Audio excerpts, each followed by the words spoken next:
I'm not trying to be difficult here, but I want to show you some video and I have some experience that Norwegian's PowerPoint presentations and Mac doesn't always communicate with the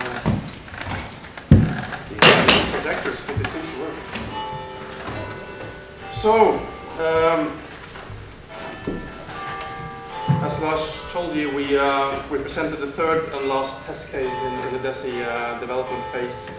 The Norwegian Board of Technology did this together with PIO, the Peace Research Institute of Oslo, who actually led the process. And what we did, we used DESSI to provide the system support on drones to the Norwegian Red Cross, the health corps of the Norwegian Red Cross. The question was more or less, can using small drones with a thermic camera be an effective investment to increase the safety, security of Red Cross personnel doing searches, but also the people being sought after? Or is maybe investing in more training of the Red Cross personnel a better alternative? So what was Red Cross preferred as a partner? Well, they work with, safety and security of their people on a daily basis, but also the Norwegian population as a whole. They do search and rescues. They're quite central to the Norwegian rescue organization. They're also, because of this, they're also always on the lookout for new ways, procedures, technologies to do their job even better. And they were already discussing the possibility of employing drones in local search and rescue operations. So the Red Cross leadership wanted to look into this because a lot of testing was already going on in the different districts. It's a kind of a bottom-up process. The different districts in Red Cross have a lot of autonomy to do what they want to try out, because we have the Norwegian topography and geography. You have to, in a way, tailor-made systems for where you actually are and where you're working. So,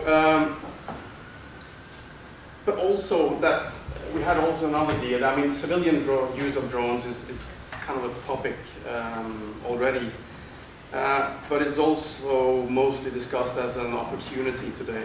We're a lot of people discussing how can we employ drones? How could it be used in this kind of context? So what we wanted to see is, of course, how could that technology be done? But also, what about the society that this kind of technology is going to function? What about that? You have to think about that. That is kind of the agreement that we did with the Red Cross. Just some brief notes on Red Cross. It's Norway's largest volunteer organization. I think it's about 180,000 members. And the Search and Rescue Corps' main task is to assist the police in search and rescue operations and disaster management. So, as I mentioned, they're central to the rescue service in Norway. And it's all volunteers, all based on volunteer work. I also mentioned that the Red Cross, it's in their blood in a way to see how can we do this better. So let's go to the problem. Just first, before we go to the problem, we needed to establish a context because there's not so much use in discussing this on a theoretical level. So the Red Cross leadership wanted us to focus on a specific example. So here you see the city of Hamar. That's about 150 kilometers north of Oslo. This was chosen as the area for testing. For the scenario for the testing. Hamar is the administrative center of Hedmark County, which is a large county. I think it's 30,000 square kilometers. I think that's the size of Jylland, maybe, but about 190,000 inhabitants. So, and a lot of forests, water, wilderness. If you get lost, you can walk for days without meeting anything. But Hamar, the administrative center, was chosen as the actual scenario for testing. Could the Red Cross Hamar use a small drone for identifying people lost in the near surroundings of Hamar, or should they maybe just look into some more training? While we did this, several people actually went lost or went missing in Hamar. You see the red wing, that was where actually one of them was found. Too late, I'm sad to say, but it illustrates that people can get lost and actually freeze to death quite close to the city. And this happened in February, March this year. So, the first step was, of course, to discuss the security problem. And the security problem, to say it easy, was the Red Cross Search and Rescue Corps in Hamar is experiencing a lot more requests for search operations. People just tend to get lost more.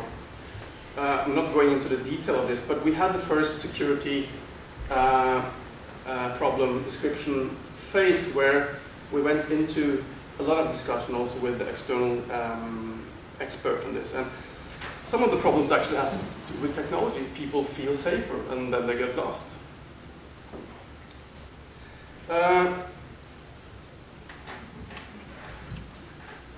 And so, of course, search operation is always by default an emergency.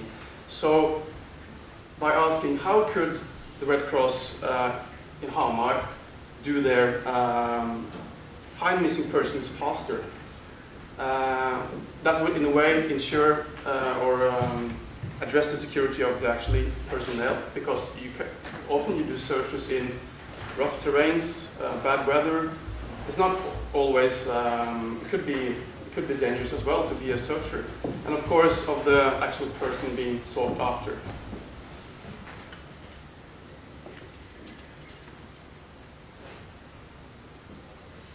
So this, in a way, provides you with a problem. How can we do things faster? But we have the problem that even if people get lost more often, we don't have the same increase in volunteering. That's a general trend in a way. You have a group of volunteers, that's more or less what you have. So it's not just recruiting double amount of volunteers. So we have to do things more effective within our base of volunteers.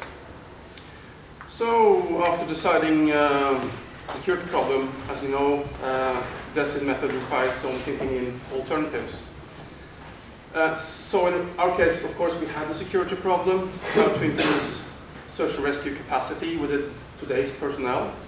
And we also, as you obviously see, we had a kind of a possible solution that was employing drones. So first we had to specify what kind of drones are we actually talking about here. I'm coming back to that, but you also need to identify an alternative. And we had a workshop with different kind of experts on search and rescue, but also on other kinds of, GIS systems, geographical mapping. Mobile companies were represented. And there were several good suggestions on the table. Anything from, as I just mentioned, employing GIS. Could each volunteer be tracked down and the data with GPS senders and data feedback to operational central? Or should you maybe just use more dogs? Dogs seem to be effective. Even horses was mentioned. So we had a lot of different alternatives on the table here. But in the end, the Red Cross chose to go with the more obvious alternative. I mean, increased training of personnel. But what we saw in this process was that this really makes perspective discuss. So we had a lot of actual knowledge production going on in the alternative phase as well. But the Red Cross went for personal training. I mean, search and rescue personnel is the Red Cross primary resource. And they are trained very well. I mean, most of them have 2 or 3 years of training before they go into difficult search operations. But of course, you can always train them better. And the challenge of searches in this kind of difficult terrain, difficult weather, is that after a while you get tired, you get hungry, and the focus tends to turn on into yourself. I mean, just keeping yourself on your legs. And using eyes, I mean, being able to be alert and using your eyes really correct all the time is of utmost importance of actually finding the person that you're seeking. So the alternative became even more training, making people more confident in the situation, might just make the search more effective and make the search and rescue work, find people faster. The next alternative was a small drone or a remotely piloted aero system. We use drones in this case, which shows a kind of a off-the-shelf technology. This is not something you could buy. This is actually based on a German micro drones platform. I mean, a small helicopter with hovering capacity, diameter of 1 meter. It could take 12 to 15 meters per second of wind. Has a video link with live transferring of video, of course, and also FLIR. I mean, thermic imaging. The Red Cross was specifically interested in the thermic capacity. Could this drone, in a way, eye in the sky, identify a lost person in the wood easier based on their thermic appearance? A lot of technical details. I won't go into that now. But this is you are able to fly this today in Norway as long as you fly beyond 400 feet. You have a visual line of sight. So you could fly with GPS, or you could fly with glasses, but you have to have it within a line of sight. So you can't just send it away. And of course, the battery will last for 40-50 minutes. So it's a kind of a closed search technology.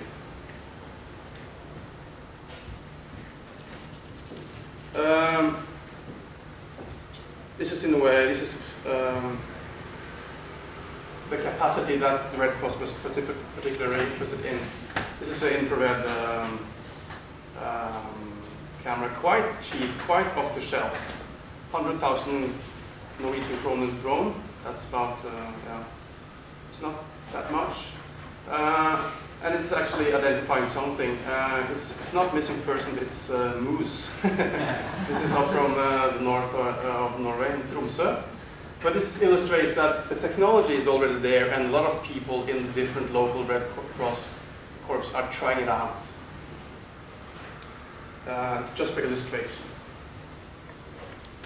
So these two alternatives was taken into the final DESSI assessment workshop, and of course we learned a lot.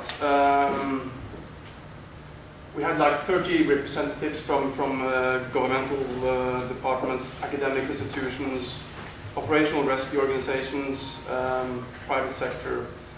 And they were all, these alternatives were, of course, as you now know from being familiar with the DESSI procedure, checked against all these different criteria and dimensions. As you can see from the matrix, alternative 1 was not really controversial. I mean, that's personal training. Drones, on the other hand, illustrated that there are certain aspects that the Red Cross, in a way, should look deeper into before they consider doing this. I'll try to be quite fast. Last slide. I'm not going into the discussion. It was a really good discussion, and really a lot of new perspectives come up. Not only did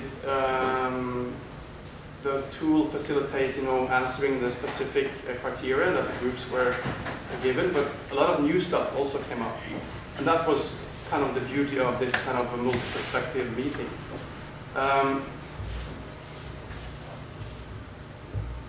Red Cross learned a lot, and as one representative said, I mean, I feel really informed on drones now, but I'm more confused than ever. And that's maybe a good thing in the phase we are now. Just to mention, I mean, Red Cross was in a way reminding that if you think about privacy issues here, discussions where is it more privacy intruding to fly over someone's garden than to actually walk through it, because the Red Cross personnel always do this. So, but is your drone recording actually? Then you have problems, or you should do check if this is actually legal, because you need a permit. If this is going to be seen as video surveillance. But the other one, people said that, I mean, but this is rescue. Should privacy in a way overrule a rescue here? So this is kind of debate that went on. And Red Cross, as I told you, got a lot of information on how to actually go further on this, on the decision within their own organization, but it also illustrated a lot of other challenges outside the Red Cross organization. It showed that we really have to clarify how we actually, I mean, one thing is buying a drone and setting up in the air. Are we actually prepared to, or do we have the capacity to actually use the data that's sending back to us? And the rescue organization being a quite complex organization with police as coordinators, how will this be done in practice? So all these problems in a way came up. The good thing is now they're on the table, and the Red Cross is in a way assessing it further. But as I mentioned, it also showed that there are other and maybe wider effects of this that should be discussed on a more general, in a public debate. Technology is quite mature for this kind of thing, but again, you have regulations. We have to get an overview of who is actually responsible for what. Is a search and rescue operation commercial one, or is it a seen as a hobby one? That in a way affects how you have to search, how you have to you have to do a lot of paperwork for the before you can actually use a drone if it's a commercial thing. So I think I'll stop there because we'll have lunch soon. We will have the chance to debate this later, I think, after lunch, where we will have a real expert views on what is, in a way, happening in the technology, maybe on a greater scale, but also all the challenges that we are facing. So, bottom line is, DESSI really showed showed up as a good tool for the Red Cross, but also for the public debate in Norway, and it really, in a way, tapped into the debate. So, thank you.